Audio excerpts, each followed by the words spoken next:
Hagar and Ishmael. Now Sarai, Abram's wife, had borne him no children, but she had an Egyptian slave named Hagar. So she said to Abram, "The Lord has kept me from having children. Go, sleep with my slave.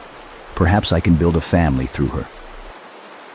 Abram agreed to what Sarai said. So after Abram had been living in Canaan 10 years, Sarai, his wife, took her Egyptian slave Hagar and gave her to her husband to be his wife. He slept with Hagar, and she conceived. When she knew she was pregnant, she began to despise her mistress. Then Sarai said to Abram, "You are responsible for the wrong I am suffering. I put my slave in your arms, and now that she knows she is pregnant, she despises me. May the Lord judge between you and me."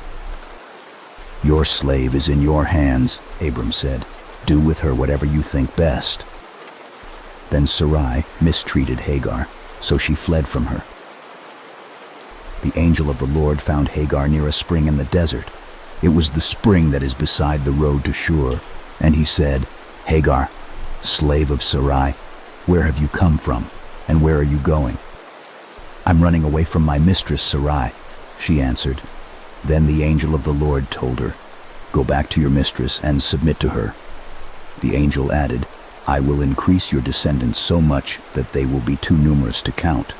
The angel of the Lord also said to her, "You are now pregnant, and you will give birth to a son. You shall name him Ishmael, for the Lord has heard of your misery. He will be a wild donkey of a man.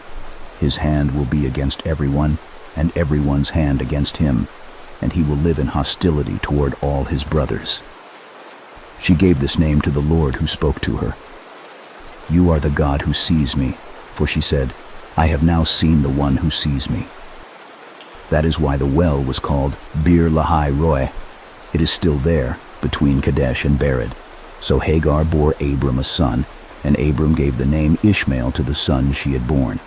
Abram was 86 years old when Hagar bore him Ishmael. This concludes Genesis 16. Amen.